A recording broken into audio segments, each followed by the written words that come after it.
नमस्कार, मी सहयोगिता आणि आपण पाहत आहात विदर्भ सत्यजित लाईव्ह न्यूज। पाहूया आजची विशेष बातमी। मेहकर सकल मातंग समाजाचे नगरपालिकेसमोर उपोषण सुरू। मातंग समाज बांधवांच्या विविध समस्या मार्गी लावा, नगरपालिकेकडे मागणी।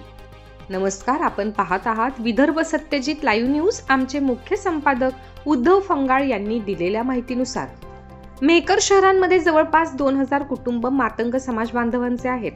शहरात वेगवेगळ्या ठिकाणी हे मातंग समाज बांधव राहत असतात। मातंगपुऱ्यामध्ये मातंग समाज बांधव मोठ्या प्रमाणात आहेत। या ठिकाणी विविध समस्या निर्माण झाल्या आहेत। सदर समस्या सोडवाव्यात, अन्यथा आमरण उपोषण करू असा इशारा सकल मातंग समाजाच्या वतीने 24 फेब्रुवारी रोजी देण्यात आला होता। मात्र या संदर्भात नगरपालिकेकडून मातंग समाजाला कोणत्याच प्रकारे विश्वासात घेण्यात आले नाही किंवा त्यांच्या मागण्यांची पूर्तता करण्यात आली नाही किंवा तुम्ही उपोषण करू नका, आम्ही समस्या मार्गी लावतो अशी चर्चा सुद्धा नगरपालिकेकडून करण्यात आली नाही। जाणीवपूर्वक दुर्लक्ष मातंग समाज बांधवांकडे करण्यात येत आहे। मातंग समाज बांधव हा अतिशय गरीब समाज आहे। दररोज मोलमजुरी करून आपला उदरनिर्वाह करत असतो। मात्र या समाजाकडे शासन प्रशासन यांचे दुर्लक्ष होताना दिसत आहे। नगरपालिकेमध्ये सध्या प्रशासन आहे, नगरसेवक नसल्यामुळे मातंग समाज बांधवांनी नेमके कोणाकडे जायचे असा प्रश्न उपस्थित होतो आहे।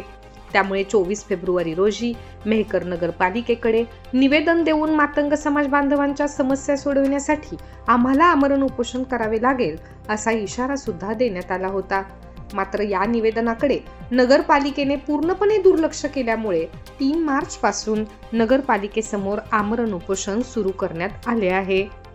सकल मातंग समाजाने नमस्कार, आपण पाहत आहात विदर्भ सत्यजित लाईव्ह न्यूज। मी उद्धव फंगाळ। आपण आज मेहकर शहरातील नगरपालिकेजवळ आहोत।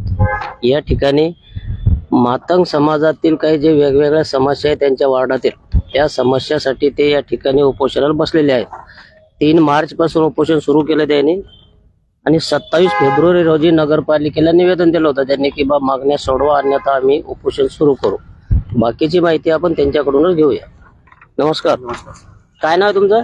माझं नाव प्रदीप एकनाथ खिल्लारे। तुम्ही मातंग पुऱ्यामध्ये राहता का? हो सर, मातंगपुरात। किती वस्ती आहे तिथं मातंग समाजाची? मातंग समाजाची सर जवळपास मेहकर शहरामध्ये 2000च्या जवळपास वस्ती आहे पूर्ण। तिथं तुम्ही राहता तिथं किती आहे लोकसंख्या? 300 ते 400च्या जवळपास लोकसंख्या आहे। काय मागणी आहे तुमची?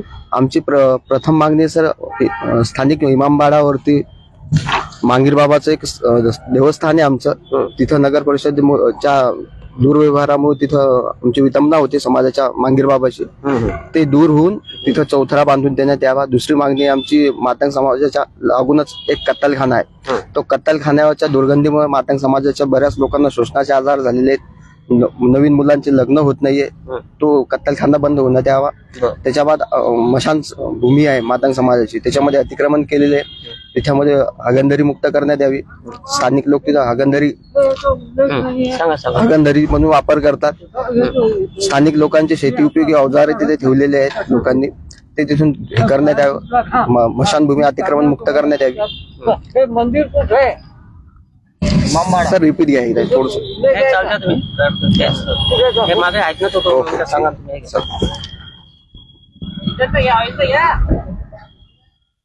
स्मशानभूमीत जे लोक संडास करतात त्याच्या विरुद्ध दंडात्मक कारवाई करावी। स्थानिक स्मशानभूमीत अवजड वाहने, शेतीउपयोगी साहित्य लोक ठेवतात, ते ठेवण्यास त्यांना बंद करण्यात यावं, त्यांना तशी ताकीद द्यावी। स्मशानभूमीत पाण्याची व्यवस्था करण्यात यावी। आणि मातंगपुऱ्यात एक समाज मंदिर आहे आमचं, ते समाज मंदिर सर्वसामान्यांसाठी खुले करण्यात यावे, वाचनालय खुले करण्यात यावे।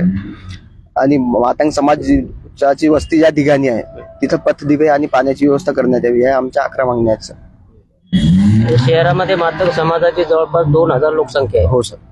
आणि तुम्ही ज्या भागात राहतात तिकडे वेगवेगळ्या समस्या आहेत। मातंग समाज हा 4 ठिकाणी डिवाइड झालेला आहे। मातंगपुरा 4 ठिकाणी मातंगाची वस्ती आहे, एक अण्णाभाऊ साठे नगर, एक चिरफाड बंगल्याकडे खाली आणि एक मिलिंद नगरकडे खाली आणि एक वीरलिवजी नगर, असे 4 ठिकाणी मातंगाची 27 फेब्रुवारी निवेदन दिलं होतं, त्याच्यानंतर काही चर्चा झाली नाही का तुमच्या? सुरुवातीला आम्ही 24 तारखेला निवेदन दिलं, त्याच्यानंतर पुन्हा स्मरणपत्र 27 तारखेला दिलं आम्ही त्यांना। आणि मग त्यांच्याकडून कोणी प्रतिनिधी वगैरे आला नाही, सीओ साहेब सुट्टीवरती गेले। नगरपालिकेकडून कोणी झालं नाही? नाही, कोणीच नाही नगरपालिके।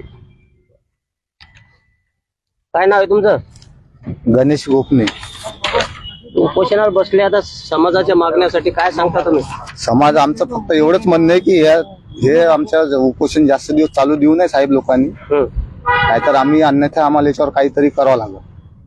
कारण की आम्ही इतक्या दिवस आमचा समाज जाऊ द्या बुवा असंच करत होता, पण आता हे पाणी डोक्याच्या वरून गेलेले आहे, त्याच्यामुळं आम्हाला इथं बसावंच लागलं.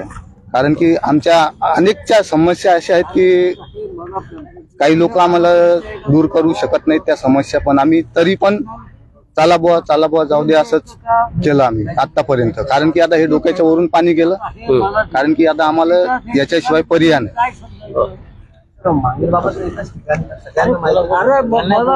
बोला ना, आपल्याला बोलता येत तुमच्या काय मनोगत आहे ते सांगा. ही होती मातंग समाजाची मंडळी. या ठिकाणी त्यांच्या वॉर्डामध्ये वेगवेगळ्या समस्या येतात. 10-11 समस्या घेऊन त्यांनी 3 मार्च पासून या ठिकाणी उपोषण सुरू केलं आहे. आणि या ठिकाणच्या अजून ज्यावेळेस त्यांनी निवेदन दिलेलं होतं 24 फेब्रुवारीला, त्यावेळेसही काही झालं नाही. त्यानंतर 27 फेब्रुवारीला त्यांनी निवेदन दिलेलं आहे, त्यावेळेसही नगरपालिकेनं कोणतीही दखल घेतली नाही. अखेर त्यांनी मागण्या पूर्ण करण्यासाठी 3 मार्च पासून नगरपालिकेसमोर उपोषण केलेलं आहे. उपोषणाचा आजचा 2रा दिवस आहे. अजूनही नगरपालिकेने दखल घेतलेली नाही. मात्र एक सामाजिक मागण्या, सार्वजनिक मागण्या येतात, त्यांच्या वैयक्तिक स्वरूपाची मागणी नाही. त्यामुळे नगरपालिकेने लवकरात लवकर त्यांच्या मागण्या सोडवाव्या अशी मागणी मी माझ्या चॅनलच्या माध्यमातून करतो. तुम्ही आम्हाला वेळ दिला त्याबद्दल धन्यवाद. बातमी आवडल्यास लाईक करा, शेअर करा आणि सबस्क्राईब मात्र नक्की करा.